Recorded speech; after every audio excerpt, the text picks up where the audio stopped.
This is a celestial observation which I'm going to analyze in this video. The date time is 2023, June 14th at 5:23 a.m. The time zone is -3 and the location is Niteroi, Brazil, which is right next to Rio de Janeiro. On the right, we have this photo that I took with my cell phone, and on the left, we have the same scene rendered in a 3D modeling app that I created. In the model, here's the east coast of South America, and this point right here is my location in Brazil. First of all, notice how the polar axis of the moon in the model lines up pretty well with the polar axis in the photo. Whenever the moon has horns like this, the line between the horns corresponds to the polar axis. I was holding the phone, so there's no guarantee that it lined up perfectly well with the horizon, but I did my level best. With these informal observations, if you can even just get it in the ballpark, you're doing pretty well.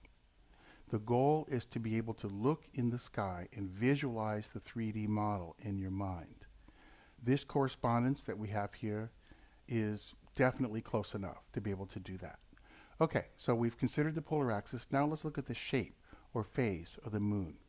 The phase that we see here is like halfway between half moon and a new moon. There's actually a blur in the photo which makes the lit up part look bigger than it actually is. To the naked eye, it was exactly halfway in between.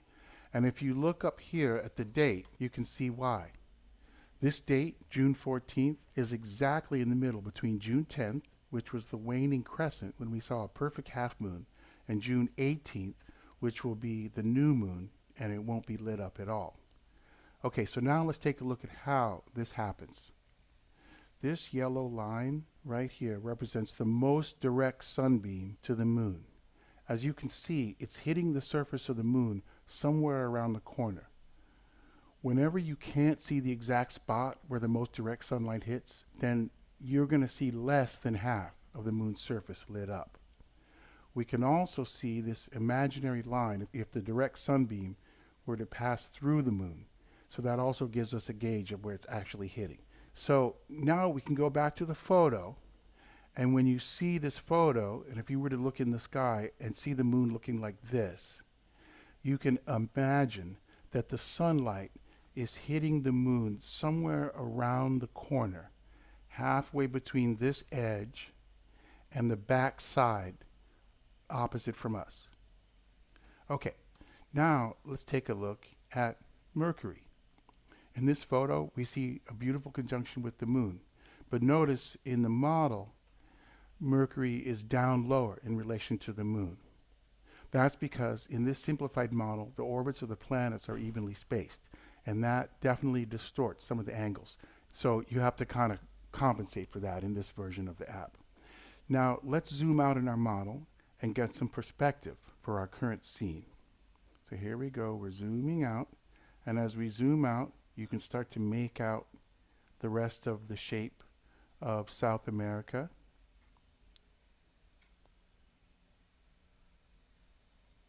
And down there we see Antarctica.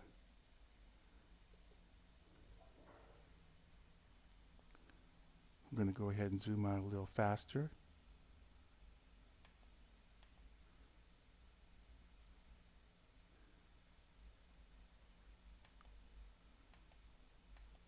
Let's zoom all the way out so that we can see the entire solar system. That's our home. Okay, so now zooming back in, I want to show you guys something.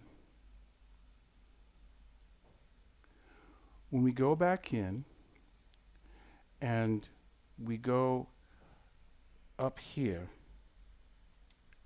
or down here, depending on how you want to think of it, then we can actually see the angle between the moon, earth, and sun.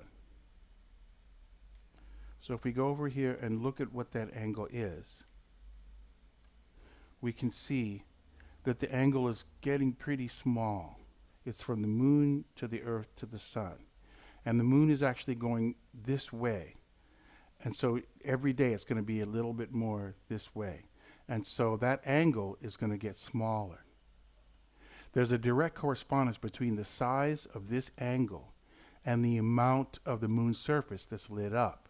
So when this angle drops to essentially zero, then the moon's surface will appear completely dark. It won't be lit up at all. And that's when we're going to have the new moon. Okay, now if you're accustomed to seeing things from the northern hemisphere perspective, let's go ahead and take that perspective.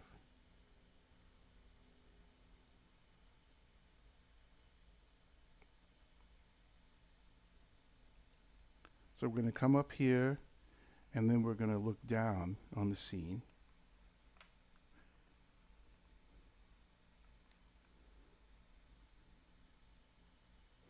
So let's say, for example, we're looking at this scene from Europe at that exact same moment.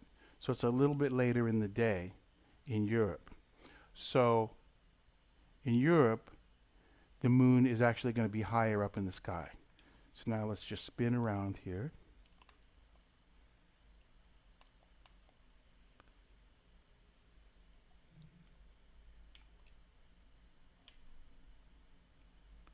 And from here, the moon is actually lit up on the left instead of on the right. And that's the difference between the northern and southern hemisphere. The left and right get switched. And of course, up here, this is what we call the ecliptic north. By convention, it corresponds to the North Pole on the Earth. But I also think that that bias kind of limits people, and you have to be able to look at that southern hemisphere bias as well. And so let's go ahead and go back to that, because that's the perspective of where I actually am as I make this observation.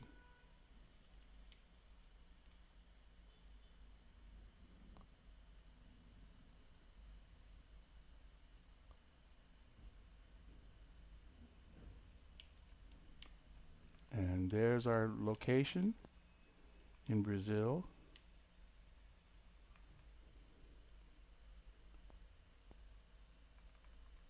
And once again, from there, we see the moon.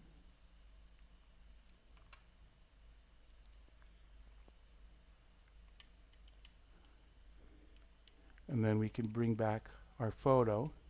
And once this point here, which is our normal, or if we were looking directly up toward the zenith from our location, once we get that looking level and vertical, then we can compare the polar axis of the moon in our model to the photo, and voila, they match up pretty well. So that completes this analysis of our celestial observation. I hope you enjoyed this video.